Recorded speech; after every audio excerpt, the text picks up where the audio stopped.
akong isa ka igsuon. Namit na ko ni siya. Actually, ako na nakamit ani niya. Naman sa hero si Bigot, tapos naay nakasakay sa iyakang pasahero, syempre. O niya, so kay kuan man kanang anak mata sa Ginoo, i-share din siya og pulong sa Ginoo sa imong mga pasahero. So salamat sa Ginoo nga kanang naagin siya himuon ba na kanang kung ako nakita ba kung pinili gani ka sa Ginoo bisan asa man ka nga dapit unsa man nga pamaagi nga buhaton sa Ginoo, iyahan din ang buhaton sa imong kinabuhi. Namit na ko siya, then nakailami, di pa'y kayo ko sa iyang kinabuhi kay pinaagi ato ba kanang na-extend yun ang hihimo sa Ginoo sa matag-usag yun nato. Then lakto niya pagka-istorya, dili ba siya taga Santa Cruz, no?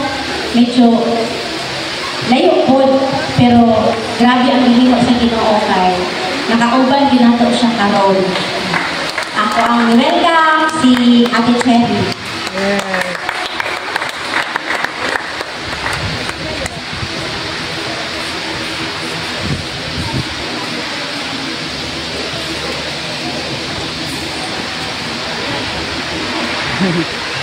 Amen. Kamain niyo sa Ginoo.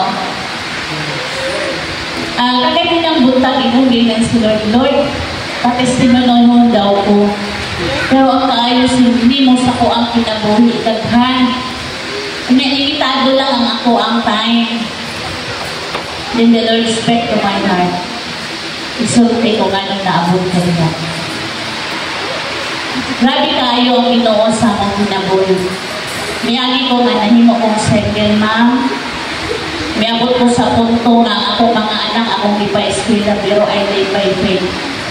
Although dili pa ko akong panahon na kanang likod na Christian, ang akong mga anak duha na sila college, Cornell sa UM. Muduol sa ko ama, exam na mo. Promissory na ta. Ma, duha na ka promissory. Ang anak mo yung isa, ma, gusto nyo kong eskwela, magtulog ako. Dito nga tayo na hinumduman ako ang word ni Lord sa Isaiah 41 verse 10. Ano niya, ayaw kahadlok kaya ako makauban kanina. Ayaw ka balaka kay kabangon ko ikaw. Kadto nga tayo, isulayan na sa nako ang Ginoo. Miluhod ko sa balas kaya na mo ang balay payagranan. Pagluhod na ko sa balas ako, gina ng Ginoo, Lord, show me your miracle. Nag-pray ko alas 4, pagka 4:30 may ring ang akong cellphone, ma'am, magpa-deliver 150 kilos bayugan. Inan ako kung mga anak mo, biyahe ko karon bayugan. Tawag na ito sa akong supplier, padalhi ko sa Ikulan. Why tulugay? Inan ako kung mga anak, alas 8 na naka sa RT. Samtang nagbiyahe ko, akong i-text ang ako ang supplier, palihog lang ma'am, i-prepare ko sa amount kay mo. Naging totoo ko sa ilangan. Nakita na ko kay anak na maayo ang Ginoo. Miabot ko sa point nga na ako'y mga utang na ay tao ang Ginoo nga nigamit sa ako na makabayad ko sa akong mga utang. Nakita ko ako na time, hubog na dito akong pagsulay. Pero the more na maging closer kay Lord, the more po kanya sulayan. Miabot ko sa puwet ng akong pagsulay, di na ako pwede bayarang kwarta. Kana itaw, grabe spiritual warfare. Kung dumakayon ka, Lord, closer mga ko sa ito, ha? Pero dito na po nakita, sa ako ang pagka-close kay Lord, kulang pa. Kaya naapod ay ito'y mga anak na layo sa ilahan. Nakita na ko ako isa ka anak na grabe kagahi. Ino na ako simba, may ino na siya. Simba na ito, una na. Iluhod na ako siya sa Ginoo. Pero katong nag-edad pa na siya 2 years old, may agi na siya grabe na kasakit. Na halos, last na lang dito nga, ingon ang doktor, last na nato nga pamaagi nga muta mo, mudawat o dextrose ang iyang lawas. Kunya, nag-ampo ni ako na time, kaya ako'y friend ako na pastor. Kanto na time, nagipahilong sa Ginoo sa kuha, kay nagsakit siya nga, i-atake siya sa yawa, grabe. Sa dihang atakihon siya, ang yawa, madumugin ako, namilingon ako ni, nagrabe ka na ko ang tingog. Ikaw, inahan ka. Makita ni mo ngayon, anak, pamaagi. Kaya itong, kung sa kuwan pa ka ng gasahin sa iya ang bad spirit ba? Wala ko yung naimakat ng bad, si Lord lang. Ito Lord, asa ko ato. Ang church na akong gibalugan, weak pa. Kung baga ako'y strong, kailangan ko ang pasandalan kung panahon lang. Nabalumon sa comedy mo, niluhod ko sa balay, niluhod ko sa salo. Di pa hinumduman ko ni Lord ako nga tayo akong inan ko Lord, di pa niingon ko sa imo ang akong anak, imong mga anak. Di na ko kaya nga ako lang. Pagkahumay na ito, niyan ko kong bigos. Ang burden sa mga kasikas, grabe. Ito ko, grand, Alcarizano grand. Pagawas na ko, anak ko din, si Brad Bigol mo, nasakyan na ako, anak ko sa iya doon. Ihagod ko dito, sa palingkin ng pina, ako'y pahawad dito. So, sige ma, pagkahumay ko, doon pwede na kapakyawan. Ihagod ko dito sa Sinawilan din. So, samtang nagdagan may padulong sa Sinawilan, the Lord answer my prayer na bilang. Kaysa wala pa to sa akong prayer ka neto, yun ako, Lord, nagkinahanglan kong simbahan sa Santa Cruz na akong galaan sa kuwang ako. Kanang mga problema nga bitaw na ito, kaya rin ito ni Lord ka na. Pag-awas na ako sa amauto nga samtang nagdagati, pag-abot na ako sa may Matic Coliseum, ang anak sa Ginoo, grabe ng power. Nagsugod na siya share sa kuwang. Kung dito ng limbaw akong balay ko, magitulo akong buhay. Kung kabayo ka doon, answer prayer ka na ako. Di ka na rin mananambal, pero wambot lang. Kanang sa kahasog, ipasagdalan ako sila mag-ato mananambal kay dili pa din ako siya pwede ko kontrolon. Pero grabe ang akong prayer.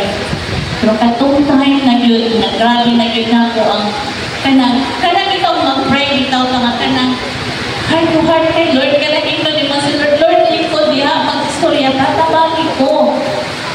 Kasi kung nga tayo din ako, mauta ko nga panahon nga ipadala si Brad Bebo. Kung mauto ang panahon nga naabot bitin niya sa Santa Cruz. Nako'y church sa Sinawilan, pero ino na ko, dili pa na ko biyaan hangtod na dili na ko makita ng ako ang anak mga lagay pagtarong niya sa Ginoo. Sa pagkakaroon ko God be the glory, sila mag-asawa nakita na nako na closer din kay Lord. Wala na yung adlaw o wala na yung gabi na wala sila yung Bible study. Nakita na nako ang kaayos sa Ginoo sa ilang kinabuhi. Ino na ko, Lord, wala imposible ka kanina. Ano to ang pagkakusya? Grabe yun ang mga pagsulay ni hatag sa Ginoo sa Tuhan. Pero laban lang. Kung naamatay na kadaiya ang mga problema, pero di mani. When we work, we work. But when we pray, God's word. Wala imposible sa mga pag-ako. Muna ngayon ako, Ginoo, wala na akong hahanapin pa. Pero sa itong pagkakusya, hindi ka kumpiyansa. Continue to read the Word of God. Continue to pray. Kaya tinuod yun na yawa, manita yun pa maagi kung nasa kadapit na dapat. So, salamat kaayo. Daghan pa muna akong giingon. Daghan. Dili na ko matukid ang kaayo sa Ginoo. Grabe ang Diyos. Human ako ng mga pagsulay. The blessing will flow. Financially, ang Ginoo nagpanalangin. Itagaan ko ni Lord o contact from UPNP Los Baños. Isa ko niyang napili na maghimo with supply sa mga organic fertilizer dali sa Mindanao. Nakuha mi sa Medal Isa, nakuha mi sa DTI. So yun ako, pag ako sa mga pagsulay, bisang sakit na kayo, ako to sa prayer na Lord, kapoy na, sakit lang. Kaya ito, murag, limot yun ka ni Lord pag-ayo ba? Pero pailog lang. Kaya sa atong mga mali na mahimo, ang Ginoo, kukorek yun sa tuwan. Pero continue to serve the Lord. So Lori. Salamat kayo sa panahon.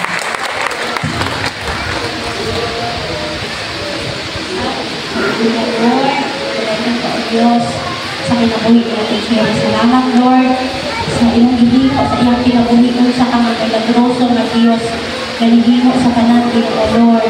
Ikaw yun ang milagroso na Diyos, mag-alagaran na mo, Ginoo. Buhi ka, Lord, nakita niyo ang sitwasyon, Ginoo. Lord, salamat ka ayo, Lord. Ikaw, Lord, mag-bless.